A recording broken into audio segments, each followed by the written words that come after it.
એક જણો શનિવારને દી ફૂલ થઈ ગયો, બોલો. શનિવારને દી ફૂલ થઈ ગયો. આખું ગામ હનુમાનજીને તેલ ચડાવતું હતું. આખું ગામ હનુમાનજીને તેલ ચડાવતું હતું. અને આ એવો લુખેશ, એના ઘરમાં ખાવા તેલ નહીં. એ એનથી ન જોવાનું કે અહીંયા ખાવા તેલ નથી અને આખું ગામ હનુમાન ઉપર ચડાવે. આપણે પહેલા ગામડામાં જેને જાનું કર્યું હોય ને, કાકાને બધાને ખબર હોય, સવજી કાકાને બધાને, આપણે ગામડામાં જાન પેલા ઉઘલતી ને, પછી ઘણા શું કે ખબર, હાલો હનુમાનની દેરીએ પગે લાગતા દઈ વિઘન ન આવે. પણ પગે લાગવા હનુમાન દાદાની દેરીએ હું કામ જાતા ને એ પછી ખબર પડ્યો. હનુમાન દાદાની દેરીએ જઈને આમ લાંબા હાથ કરે, હે હનુમાન જતી, શું કામ લાંબો હાથ કરે? ગામે તેલ ચડાવ્યું હોય ને એનો ખાડો પીડ્યો હોય, એ ખાડામાં હાથ નાખે, હે હનુમાન જતી હવના હારાવાના કરજે મારા બા. હનુમાનના તેલ નાખ્યા આવે, બોલો. આમાં મારો વાલીડો ક્યાંથી ભાઈ આમાં તમને કહો ફેર કરાવે કયો? હે હનુમો જતી મારો બાપ, હે ભગવાન.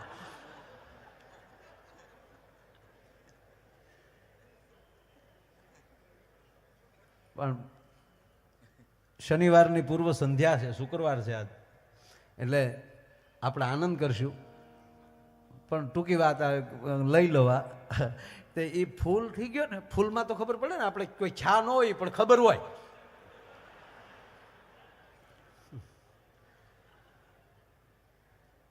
અને તમે સાંભળજો, જેને માણહાઈનો નશો હોય અને આવા વડીલોનો, ગોવિંદ કાકા જેવા, સવજી કાકા જે આ ધોળકિયા પરિવારમાં, તમને હું તો ખાસ કહું છું કે તમને તમારા વડીલોનો નશો છે ને, તમને બીજો નશો કોઈ દી અસર ન કરી શકે ભલા માણસ, કારણ કે વડીલોનો નશો છે. અને હાચો નશો તો એ જ છે ને. અને સાંભળજો, એનો નશો શું કામ છે? એ પોતે તમારી હામાં ખાલી થઈ જાય છે. એ પોતે તમારી હામાં ખાલી થઈ જાય છે,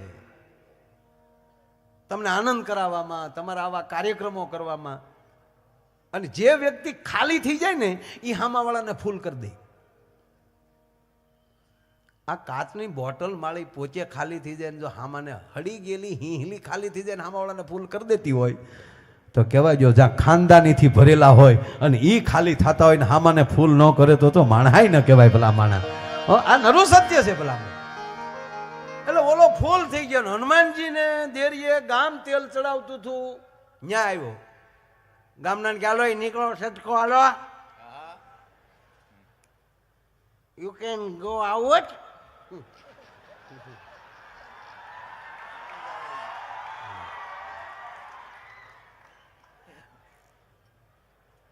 અને એક તમને કહું સાહેબ, આ દેશ છે ને એક ધર્મનો દેશ નથી, સનાતન ધર્મ સાથે જોડાઈને ચાલનારો આ દેશ. અને આ દેશમાં જ્યાં સુધી બધાની એકતા નહીં આવે ત્યાં સુધી સારે જહાં પે અચ્છા હિન્દુસ્તાન હમારા નહીં કહી શકાય.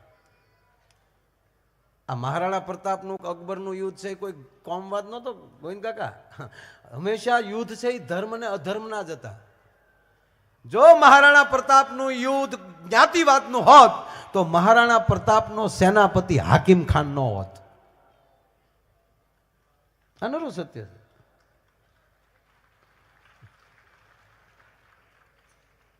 એટલે આમાં ઘણી વાર શું થાય કે કાંઈક એ વાત કરીએ ને તો કોઈક એક ખાનામાં નાખી દે.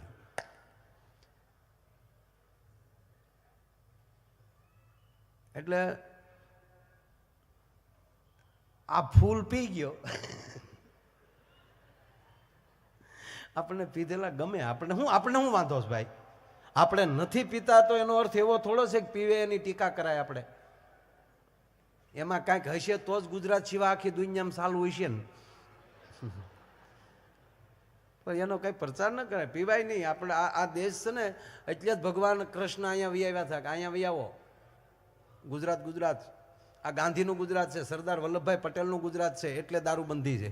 વિશ્વમાં ગાંધી ને સરદાર વલ્લભભાઈ ક્યાંય નથી થયા સાહેબ, એ ગુજરાતમાં થયા છે.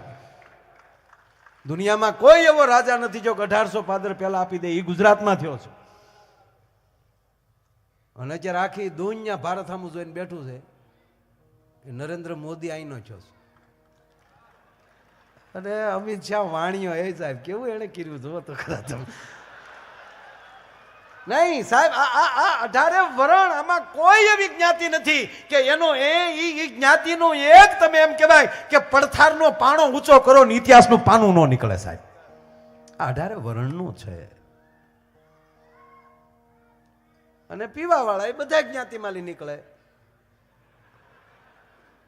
બધામાં દરેકમાં 10% બગાડો છે જ તે.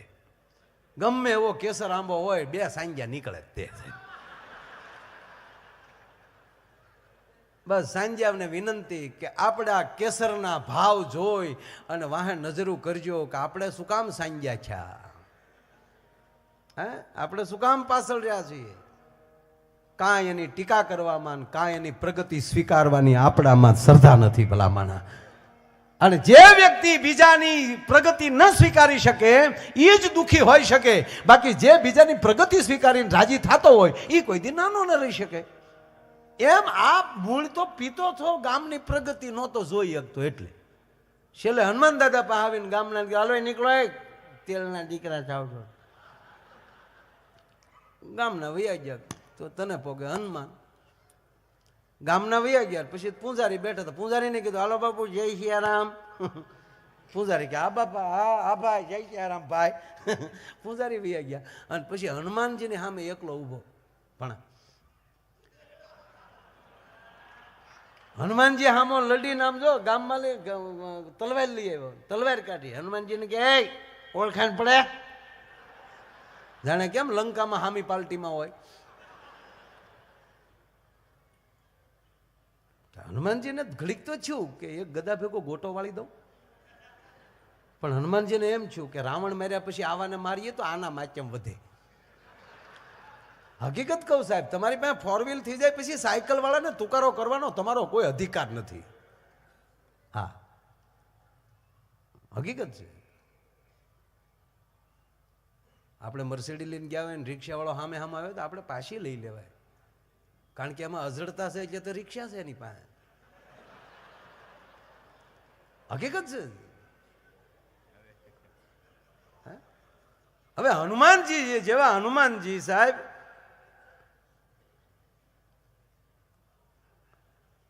ભગવાન રામને રાવણ મારવામાં દાદા ગોવિંદ કાકા પરસ્યો વળી ગયો. જેટલા માથા કાપે નવું ઉગે, જેટલા માથા કાપે ને ફૂડ સુધી નવું આવે. ભગવાન રામને પરસ્યો વળી ગયો. અને હનુમાનજી છે ને રામને દુઃખી ન જોઈએ. કે તમારા સ્ટાફમાં તમારા એવા ઘણા હનુમાન હશે કે તમારી રેખા બદલી હોય ને તો એ દુઃખી થવા મળે. કાકાને થયું શું સાહેબ, કેમ શું તકલીફ છે? હે, આ તમારા હાસા હિતે શું? રામને પરસ્યો વળ્યો ને, આ રામાયણમાં નથી પાછો, ગોતતા નહીં. હા, પછી ક્યાંય બધું રામાયણમાં ન હોય. કારણ કે અમારું ક્યાંક સાંભળવું તો જોવે કે નહીં તમારે. હા, ગાડલા આવે છે એનો અર્થ છે હજી મહેમાન આવે છે. કાંઈ વાંધો નહીં, અમારે ભાઈને રજૂ કરવા છે.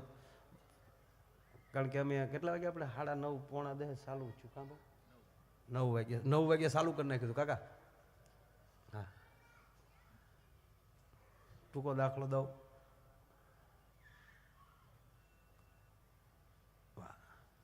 રામને પરસ્યો વળી ગયો ને કાકા, એટલે હનુમાનજી રામને કીધું એક કરવી આવતો. રાવણ શું ન પડે. હનુમાનજી 2 આંખે ગદા પકડી અને ત્રણ ફરફુદડી ફરી અને હોય ઝાટકીને રાવણની કડીમાં નાખીને તો રાવણ ઊંધા માથે ગયો ભાગ દે.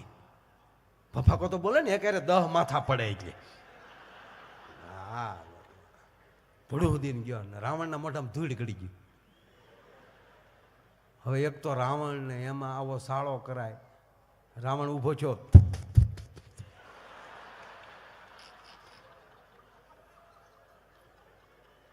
તપેલ ત્રાંબા જેવી આંખું થઈ ગઈ, 20 નેત્ર. અને ત્રાડો કોણે ઘા કર્યો? કોણે ઘા કર્યો? આખી સેના હજળ. રામે હળુકદીન હનુમાનને કોણી મારી. આનો નો સાળો કરાય, તું આને ખીજવાતા હશે ડો. કોણે ઘા કર્યો?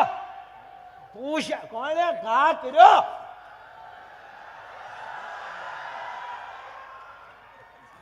પછી લક્ષ્મણે હનુમાનને ધોકો માર્યો, મોર થાય ને કે તું ખોટો કોકને કાંઈક હેરાન કરાય. એટલે હનુમાનજી આવ્યા કે મેં કા કર્યો, હો મેં માર્યું.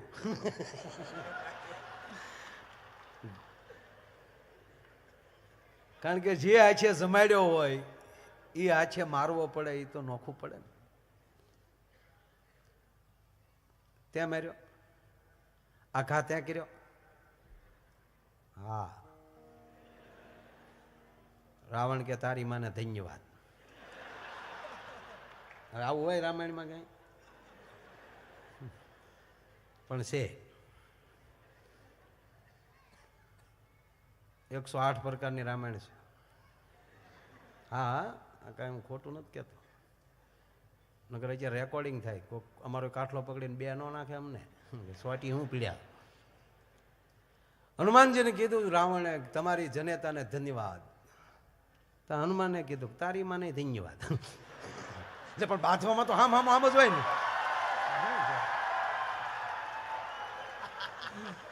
હા, એ કરે બે પ્રોગ્રામ છે ભણા.